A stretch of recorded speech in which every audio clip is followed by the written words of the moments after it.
Europe 1, on va se gêner. Le livre de la semaine. Alors là, on a pris un livre qui n'a pas besoin de nous pour se vendre, puisqu'il fait partie des best-sellers du moment. Mais justement, c'est ça qui est intéressant, c'est de savoir si les livres qui sont dans les meilleures ventes le méritent, en tout cas aux yeux de mes camarades ici présents. Voilà pourquoi j'ai confié le dernier Amélie Nothomb, elle en sort un par an, La nostalgie heureuse, toujours chez Albin Michel, son éditeur fétiche.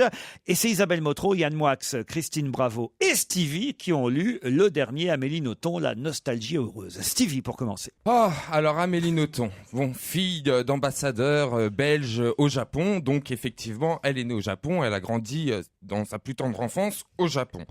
Des années plus tard, donc on lui connaît le succès qu'elle a. Alors c'est un récit, je sais pas si ça se dit autobiographique. Oui, c'est ce qui se dit, oui. Ouais. Donc elle parle d'elle en fait. Elle parle d'elle parce que France 5 va vouloir faire un documentaire sur sa petite enfance. Donc là, voilà partie au Japon où elle va rencontrer des gens qui font partie de sa vie à elle, de sa petite enfance. Donc sa gouvernante, son chéri. Donc elle arrive là-bas, tout a changé, oui, sauf les plaques d'égout. Bon, moi. Là, si vous voulez, là où je me sens complètement exclu de ce livre, c'est que pour apprécier ce livre, je pense qu'il faut avoir lu le tout Amélie Nothomb, puisqu'il y a des références sans cesse à ces anciens bouquins que je n'ai pas eu la chance de lire. Donc je me sens complètement exclu. Voilà. Donc merci pour ma journée d'hier. Elle a été complètement gâchée avec Amélie Nothomb. Mais elle est géniale. Hein. Attention, c'est bien écrit, c'est tout ce que vous voulez. Mais je suis pas sensible à sa vie. Christine, bravo. Dis-moi, quand ça veut pas, ça veut pas. Hein. C'est-à-dire vous savez que j'aime pas du tout Amélie Nothomb, j'aime pas son style, pas le personnage. La fille me dérange pas, je trouve plutôt sympa d'ailleurs. Mais il y a rien à faire, quoi. Et je me dis, mais un jour, quand même, je vais bien aimer un de ses bouquins, parce que c'est ce que ça m'a fait avec La carte et le territoire. Rappelle-moi son nom. Houellebecq, que vraiment je trouvais illisible, et j'ai adoré ce bouquin de Houellebecq. Je me dis, bon, ça va être celui-là. Elle parle du Japon. Enfin, elle nous emmène au Japon, on va voyager. Eh ben, écoutez, franchement. C'est pas la première fois d'abord qu'elle nous emmène au Japon. Non, c'est pas la première fois, mais là, je me dis, bon, on va être au Japon, on va y avoir un peu d'exotisme. Il y avait eu le livre dont le film avec Sylvie Testu avait été tiré dans le... Stupeur et tremblement. Mais je sais, mais comme j'ai lu... Merci Isabelle. J'ai lu il y a pas longtemps Les Évaporés de Reverdy et j'étais au Japon et c'était vraiment bien, quoi. Et là, je suis pas au Japon, quoi. Même quand elle est au Japon, elle est ennuyeuse. C'est-à-dire, elle a pas la nostalgie heureuse, elle a la nostalgie ennuyeuse. Et puis alors, son style... Écoutez, moi, je peux pas. Donc, j'imagine que ses fans sont franchement, des gens... il y a quand même des livres, surtout au début. Mais je sais, mais toi, tu l'aimes bien. Non, parce que j'ai arrêté de lire, parce que voilà, il y a un moment donné, j'en ai un peu marre. Mais les premiers Stevie, si vous n'en avez jamais lu, je vous conseille par exemple Hygiène de l'assassin, c'est quand même un bon Amélie Nothomb. Stupeur et tremblement.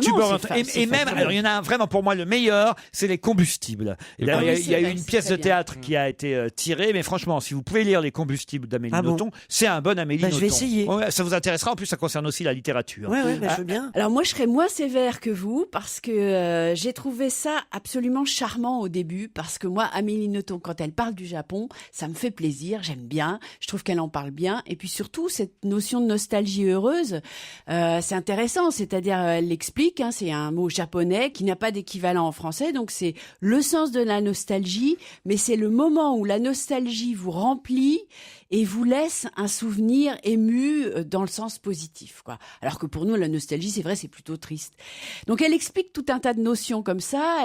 Elle fait un flashback dans ses souvenirs. Et moi, je trouve qu'elle est touchante quand elle parle de la vie, de l'enfance et aussi du Japon. Le problème, c'est que c'est un peu long. Pourtant, c'est un livre court. Ah bah oui. Mais à un moment donné, tout ça s'étiole un peu. Ces vrais souvenirs, là, pour le coup, du vrai voyage, elle retrouve... Alors si, quand même, elle retrouve sa seconde mère. Elle le raconte... c'est assez émouvant, quand même, ça. C'est pas émouvant. Ah, moi, j'ai trouvé ça assez émouvant, franchement. Mais Cette toi, petite t'es dame... ému par ça, toi. Déjà une mère pour Christine, c'est trop, alors deux, vous imaginez. Voilà. Non, mais horreur. si, moi, j'ai trouvé qu'il y avait quelque chose d'assez émouvant. Puis cette espèce de... Elle l'embrasse et tout. Cette présence du tsunami en permanence qui a quand même tout déconstruit et tout abattu. Et puis la façon dont elle parle des villes, Tokyo, Kobe, etc. Mais c'est vrai que on a c'est bien, l'impression on qu'elle a- est partie sur quelque chose et puis que voilà, ça On a s'effiloche. au moins, on va dire, une critique un peu plus positive de la part d'Isabelle Motro pour La nostalgie heureuse chez Albin Michel, donc signé Amélie Nothomb. On attend avec impatience de savoir dans quel camp se trouve Yann Moix. Alors, moi, j'aime beaucoup Amélie Nothomb, notamment humainement. Elle a trouvé un personnage, elle est très intelligente, elle est brillante, elle est drôle, elle a quasiment tout pour elle. Et les bonnes névroses, elle a tout. Le Japon est un pays qui lui va particulièrement bien. Je trouve que son œuvre est japonaise. Et quand on connaît le Japon, il y a quelque chose d'Amélie Nothomb-esque au Japon, c'est vrai. Donc elle est à l'aise, elle est dans ses eaux là. Le petit reproche que je lui fais, mais je lui fais plus parce que je le faisais déjà en 98, c'est qu'en fait, elle a écrit 12 premiers romans. Et si elle a un vrai talent, en fait, c'est d'écrire un premier roman tous les ans. Elle est un peu, vous savez, comme si elle avait lâché une bille en haut d'un plan incliné. Et depuis, la bille roule. Il n'y a plus jamais eu de chiquenaude sur son chemin. Elle reste, elle vit sur son acquis depuis Hygiène de l'assassin. Le problème, c'est qu'elle fait un truc très étrange, c'est que son meilleur livre, elle l'a sorti tout de suite, Oui. et c'est dégressif. Non, mais c'est pas méchant. Non, Elle mais a son c'est vrai. univers. C'est même plus des lecteurs qu'elle a, c'est une secte. En fait, c'est le gourou d'une secte. C'est très japonais, ça aussi c'est un vrai. jour. Je peux pas lui reprocher. Cocteau disait, ce qu'on te reproche, cultive-le, c'est toi. Donc on peut rien lui reprocher. Elle est comme ça, c'est reprocher à l'eau le fait qu'elle mouille, reprocher à la montagne le fait que ça grimpe, reprocher à la neige le fait que c'est froid. On peut pas reprocher à Amélie Nothomb d'écrire ce qu'elle écrit depuis 15 ans, ou presque 20 ans maintenant. Et donc, je l'aime et je continue à ne pas aimer ses livres, sauf quand on m'y force, comme c'était le cas. La nostalgie heureuse, C'est bien. c'est chez Albin Michel, Très bonne c'est signé Amélie Nothomb.